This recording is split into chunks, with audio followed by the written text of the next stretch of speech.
স্বাগত জানাচ্ছি খাতুনগঞ্জ থেকে মতিঝিলে, সাথে আছি আমি প্রিমা জামান। টানা হরতাল অবরোধে মোটরসাইকেলের বিক্রি প্রায় 50% কমে গেছে বলে জানিয়েছেন ব্যবসায়ীরা। ক্ষতি কাটিয়ে উঠতে 1 বছরের জন্য ব্যাংক ঋণের সুদ মওকুফেরও দাবি তাদের। আজ আমাদের আলোচনার বিষয় মোটরসাইকেল বিক্রি। এ নিয়ে আলোচনার জন্য আমাদের সাথে আজ স্টুডিওতে উপস্থিত রয়েছেন মোটরসাইকেল ম্যানুফ্যাকচারার্স অ্যান্ড এক্সপোর্টার্স অ্যাসোসিয়েশনের উপদেষ্টা এবং ওয়ালটন গ্রুপের ইন্টারন্যাশনাল মার্কেটিং এর প্রধান লোকমান হোসেন আকাশ। এছাড়াও রয়েছেন Naogaon chamber of commerce and ইন্ডাস্ট্রির সভাপতি ও রানার গ্রুপের পরিচালক মোহাম্মদ আলী দিন। তবে মূল আলোচনা যাওয়ার আগে দেখে নেব একটি প্রতিবেদন। টানা হরতাল অবরোধ কর্মসূচিতে অন্যান্য খাতের মতো নেতিবাচক প্রভাব পড়েছে মোটরসাইকেল কেনাবেচায়ও। ব্যবসায়ীরা জানান, রাজনৈতিক কর্মসূচির কারণে গত 2.5 মাসে মোটরসাইকেলের বিক্রি অনেকটাই কমে গেছে। কোনো দিন বিক্রি একেবারেই হয় না, এমন কথাও জানান তারা।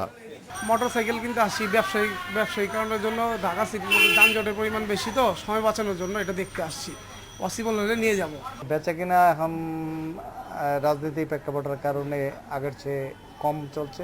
90% কমে গেছে। প্রত্যেক মাসে আগে ধরেন 25,000 মোটরসাইকেল বিকতো, এবারে সব মিলা, সব রকম মোটরসাইকেল মিলা, সব কোম্পানি মিলা এখন ওই জায়গায় আপনার 5,000 বিক্রি হচ্ছে না। এ অবস্থায় ক্ষতি কাটিয়ে উঠতে ব্যাংক ঋণের সুদ মওকুফের দাবি ব্যবসায়ীদের।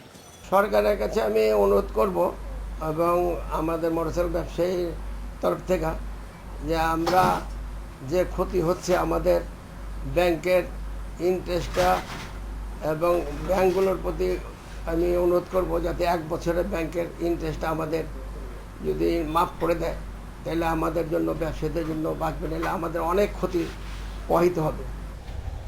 Niladri Maharatna, independent news, Dhaka. মোটরসাইকেলের বিক্রি নিয়ে আমরা একটি প্রতিবেদন দেখলাম। জনাব লোকমান হোসেন আকাশ এবং মোহাম্মদ আলী দিন, কেমন আছেন আপনারা? আপনাদের দুজনকে স্বাগত জানাচ্ছি।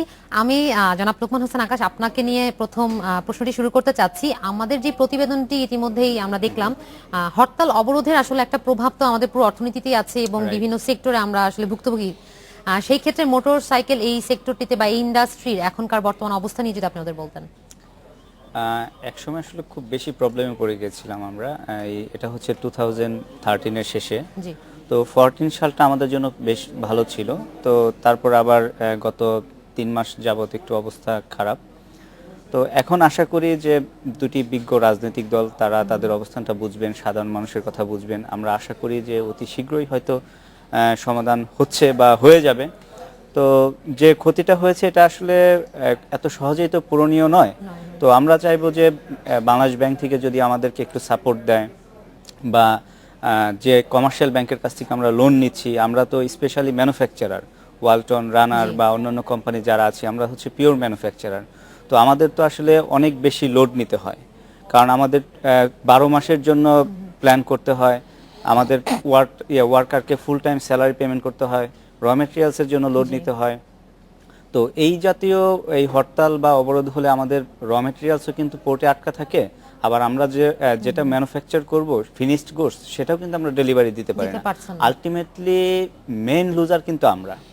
তো যা হোক, হোয়াট এভার দ্য কেস, এখন আমরা চাচ্ছি যে যেহেতু পরিস্থিতি সুস্থ হচ্ছে, আমরা দুই দলকেই স্বাগত জানাবো, সেই সাথে রাজনীতি যারা করেন সবাইকে স্বাগত জানাবো। আসলে আপনারা ব্যবসায়ীদের কথাটা ভাবুন, কারণ ব্যবসা যদি না থাকে, এই আজকে বাংলাদেশের ইকোনমিক কন্ডিশন যেটাই বলেন, এটা কিন্তু ব্যবসায়ীদের জন্যই হচ্ছে। তো গভর্নমেন্ট আমাদেরকে যদি ওই সাপোর্ট, এবং গভর্নমেন্ট এবং বিরোধী দল বলি বা অপোজিশন পলিটিশিয়ান যাই বলি না কেন, তারা যদি ব্যবসায়ীদের কথা বিবেচনা না করেন তাহলে কিন্তু দেশের ডেভেলপমেন্ট কোনোদিনই হবে না। তারা কিন্তু তখন পলিটিক্স করেও মজা পাবেন না, কারণ যে দেশে অ্যাসেট না থাকবে বা কোনো মধু না থাকবে, তো সেখানে তো কেউ কোনো কিছু করতে চাইবে না। এবং এই দিক থেকে কিন্তু আমাদের বিনিয়োগের পরিস্থিতি, হ্যাঁ, এদিকে বিনিয়োগের পরিস্থিতিটাও কিন্তু খুব নাজুক। কারণ হচ্ছে যে এই পরিস্থিতি আসলে কেউ কিন্তু বিনিয়োগ করতে চায় না। এই লোকাল যারা বিনিয়োগ করতে চাবে তারাও অনাগ্রহী থাকে, কারণ কখন কি হয় সে কিন্তু সবসময় সেফ সাইডে থাকে। আর ফরেন ইনভেস্টমেন্ট তো আসতেই চাইবে না। আর এই সময় হয় কি, যখন একটা দেশে পলিটিক্যাল আনরেস্ট থাকে তখন যার যা আছে সে কিন্তু টাকাটা খুব রিজার্ভ রাখার চেষ্টা করে, মানে তার যদি খুবই প্রয়োজন হয় তখন কিন্তু সে টাকাটা এক্সপেন্স করে। আর আমাদের এটা যে পণ্য মোটরসাইকেল, এটা কিন্তু বলা যায় যে এক ধরনের লাক্সারিয়াস গুডস। আর হরতাল অবরোধ বা এই জাতীয় কোনো একটা ফাংশন হলে তখন কিন্তু এটা নিয়ে কেউ মুভ করতে চায় না, কারণ ভীত আগুনে শঙ্কিত। পুড়িয়ে দিলে বা ভেঙে দিলে কিন্তু তার লাখ লাখ টাকা ক্ষতি হয়ে যাচ্ছে। একটা মোটরসাইকেল অনেকেই আছে যে তার সারা জীবনে সাধনা থাকে, তো একটা সারা জীবনের সাধনার একটি পণ্য যদি এক মুহূর্তে নষ্ট হয়ে যায় তাহলে ও লোকটা কি করবে। জি, তো এটাই আসলে আমরা রিয়েলাইজ করছি। তো আমরা আশা করি যে আলটিমেটলি এটা ভালো এই হয়ে যাবে, পরিস্থিতি থেকে পরিস্থিতি উত্তরণ থেকে ঘটবে একটু আসলে। উত্তরণ ঘটবে। লোকমান হোসেন আকাশ, আপনাকে ধন্যবাদ। জনাব মোহাম্মদ আলী দ্বীন, আমি আসলে শুরুতে আপনাকে অভিনন্দন জানাতে চাচ্ছি। আপনি Naogaon chamber of commerce and ইন্ডাস্ট্রির দ্বিতীয়বারের মতো সভাপতি হয়েছেন, আপনাকে অসংখ্য অভিনন্দন। আপনাকেও অভিনন্দন এবং ইন্ডিপেন্ডেন্ট টেলিভিশনকেও আমি অভিনন্দন জানাচ্ছি। আমি আপনার কাছে যে প্রশ্নটি করতে চাইবো যে নওগাঁ চেম্বারে যেহেতু আপনি সভাপতি, পাশাপাশি রানার গ্রুপকে আপনি রিপ্রেজেন্ট করছেন, তো এই ইন্ডাস্ট্রি নিয়ে আপনি কিভাবে কাজ করছেন? আসলে অ্যাকচুয়ালি যদি বলতে হয় যে কিছুক্ষণ আগে যে কথাটা আকাশ সাহেব বলছিলেন, এই 80 দিন 79 দিনের অবরোধ হরতালে জি, মোটরসাইকেল বিপণনের উপরে একটা বিশাল প্রভাব পড়েছে। যেভাবে আমরা মার্কেটটা এগুচ্ছিল তার থেকে আমরা ব্যাকে চলে এসেছি। পাশাপাশি আমি একটি কথা স্মরণ করে দিতে চাই, অর্থনীতির রক্ত মাংস অস্থি মজ্জা কিন্তু আমরা ব্যবসায়ীরা, আর আমরা ব্যবসায়ীরাই কিন্তু সরকারকে বাঁচিয়ে রাখি। তো সরকার যদি আমাদেরকে নিরাপত্তা না দিতে পারেন, সরকার যদি আমাদেরকে সঠিক ব্যবসার দিক নির্দেশনা যে আমরা যে ব্যবসা করব তার সিকিউরিটি না দিতে পারেন, তাহলে তো আমরা ব্যবসা করব কিভাবে এবং সরকারি বা এগোবে কিভাবে। তা আমার বক্তব্য হচ্ছে নওগাঁ অ্যাকচুয়াল একটা ডিস্ট্রিক্ট শহর এবং নওগাঁতে পর্যটনের যথেষ্ট একটা সম্ভাবনাময় অবস্থান রয়েছে। এখানে কটেজ মটেল এ ধরনের কিছু যদি আগামীতে হয়, তাহলে যেহেতু নওগাঁতে বুদ্ধিস্টদের একটা তীর্থস্থান রয়েছে যেটা পাহাড়পুর, নাম শুনেছেন, এটা আছে। নওগাঁতে আরও পর্যটনের রবি ঠাকুরের আত্রাইতে কুঠিবাড়ি আছে, আরও অনেক জিনিসই আছে। যে পর্যটনের উপর আমি নওগাঁর কিছু কাজ করছি এবং সাংসদদের সাথেও আলাপ আলোচনা করেছি, এটা অনেকটা এগিয়েছে। পাশাপাশি নওগাঁতে আপনার কিন্তু এখন যে রাজনৈতিক পরিস্থিতি, এতে তো আমাদের অন্যান্য শিল্পের মতো আমাদের পর্যটন শিল্প হুমকির মুখে আছে। ডেফিনেটলি আমাদের পর্যটন আসা, মানে পর্যটকদের আসার সংখ্যা অনেকটাই কমে এসেছে। জি, আমরা যেমন মোটরসাইকেল ইন্ডাস্ট্রি নিয়ে কথা বলছি, এই ইন্ডাস্ট্রির পাশাপাশি ওই সেক্টরটাও আসলে এখন খুবই শঙ্কিত। খুবই শঙ্কিত। হ্যাঁ, অবভিয়াসলি পর্যটকেরা তো একটা বিভ্রান্তের মধ্যে পড়ে গেছে, বিকজ সিকিউরিটি নাই, গাড়ি ঘোড়া চলছে না। তো যে আমার মনে হচ্ছে যে আগামীতে আমরা let us hope for the best, হয়তো ভালো কিছু দেখব। তো আমার বিশ্বাস যে ব্যবসাটাকে, মোটরসাইকেল ব্যবসাটা যে জায়গায় এসে দাঁড়িয়েছে, আসলে এই মোটরসাইকেলের সরকারকে কিছু প্রণোদনা দেওয়ার জন্য এগিয়ে আসতে হবে। বিকজ মোটরসাইকেল আমার জানা মতে 1997 সালে এই রং পেইন্টিং সহ জি, খুচরা যন্ত্রাংশ আমদানির ব্যাপারে সরকার একটা নীতিমালা করেছিলেন, কিছু এক ধরনের সুবিধা দিয়েছিলেন। কিন্তু দীর্ঘ 17-18 বছর কিন্তু অতিবাহিত হয়ে গেছে, সরকার কিন্তু এদিকে আর সেভাবে নজর দেয়নি। তা আমি মনে করি যে আসলে মোটরসাইকেলকে এগিয়ে নেওয়ার জন্য, এবং এটা কিন্তু নিত্য প্রয়োজনীয় একটা বাহক হয়েছে। গ্রামে গঞ্জে কিন্তু মোটরসাইকেল খুব জনপ্রিয়। আর সবথেকে বড় কথা যে এইটাকে আমরা হায়ার পারচেসে মোটরসাইকেলগুলা বাজার বিপণন করি। কিছুক্ষণ আগে আপনি একটা প্রতিবেদন দেখালেন মোটরসাইকেলে, যে হালিম সাহেব কথা বলছিলেন যে ব্যাংকের রেট অফ ইন্টারেস্টের কথা এবং ঋণটাকে মকুব করা। তা আমি বলবো আমরা কিন্তু আজকে মোটরসাইকেলের বাজার আমরা যে জায়গায় নিয়ে এসেছি, এটা কিন্তু মোটরসাইকেলের ডিলার যারা বিপণন করছে এবং কোম্পানির মধ্যে সম্পৃক্ত আছে, এদেরই এটা একটা পরিশ্রমের ফসল। বাজারকে সম্প্রসারিত করা হয়েছে হায়ার পারচেস দিয়ে। মোটরসাইকেল যখন কিস্তিতে একটা মোটরসাইকেল কিনে, একটা লোক তো একসঙ্গে 80,000 90,000 টাকা দিয়ে মোটরসাইকেল কেনার অ্যাফোর্ডিং নাই। পৃথিবীর সমস্ত উন্নত দেশগুলো কিন্তু হায়ার পারচেসে পণ্য বিক্রি করে।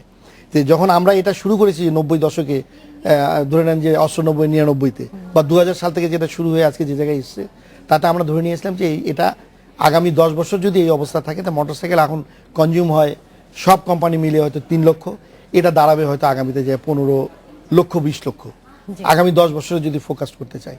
তা আমার ব্যক্তিগত কথা না, এটা আমাদের সবারই কথা যে মোটরসাইকেলকে হায়ার পারচেসে নেওয়ার জন্য ব্যাংক এবং অর্থলগ্নি যে প্রতিষ্ঠানগুলো আছে তাদেরকে এগিয়ে আসা। আর এই যে অবরোধ হরতালের যে 80 দিন গিয়েছে, আমরা কখনোই এই অবস্থা বাংলাদেশে দেখিনি। হরতাল অবরোধ আমরা দেখেছি স্বাধীনতার পর থেকে 44 বছরে, এটা কিন্তু রেস্ট দিয়ে করা হয়।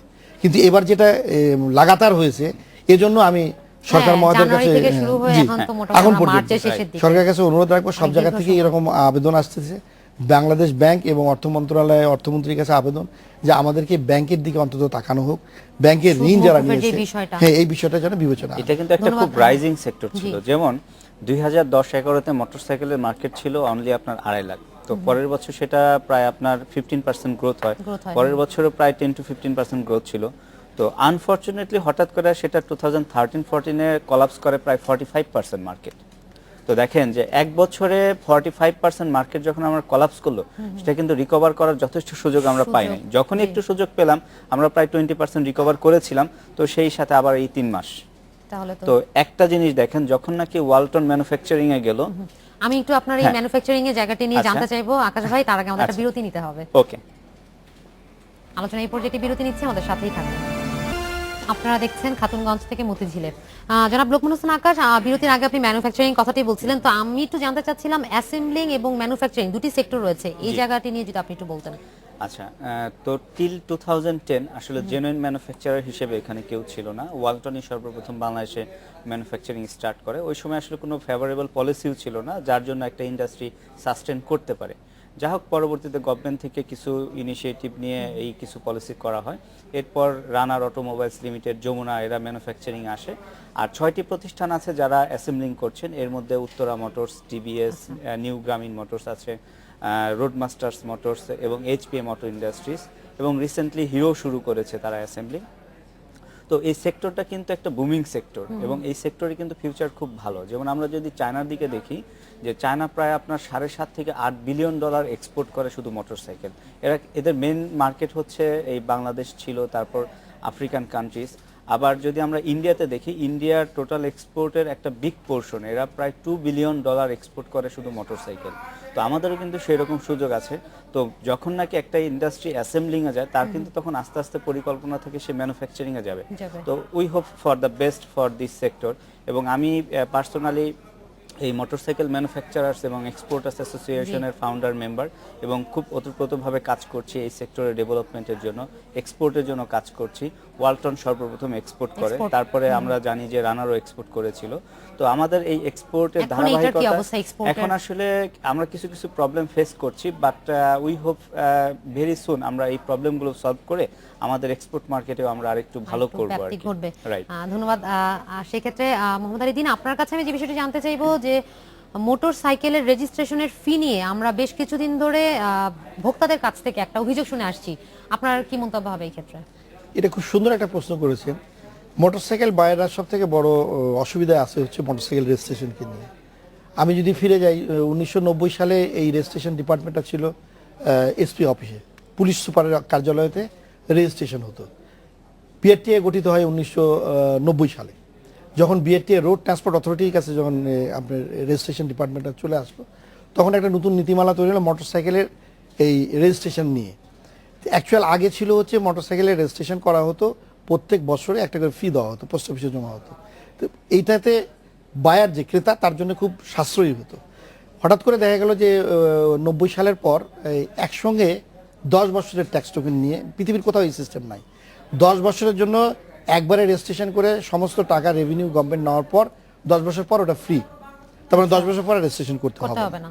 এবং এটার যে কস্টিং, এটা এত বেশি কস্টিং। আমরা যদি পাশাপাশি দেশগুলোতে যাই, ভারত, শ্রীলঙ্কা, থাইল্যান্ড, বার্মা, এদের এখানে যে কস্টিং আছে 100 সিসি, যদি আপনাকে বলি আপনি অবাক হবেন যে 100 বিলো 100 সিসি তো ওদিকে মোটরসাইকেল কম, আমাদের এখানে 100 বিলো 100 সিসি আছে যেগুলো 80 বা 50, এগুলো এখানে লাগে, বাংলাদেশে লাগে হচ্ছে আপনার 14,663 টাকা, সার্ভিস চার্জ দিয়ে 14,500 টাকা, 13,663 টাকা লাগে, আর সার্ভিস চার্জ দিয়ে 14,500 টাকার মতন লাগে।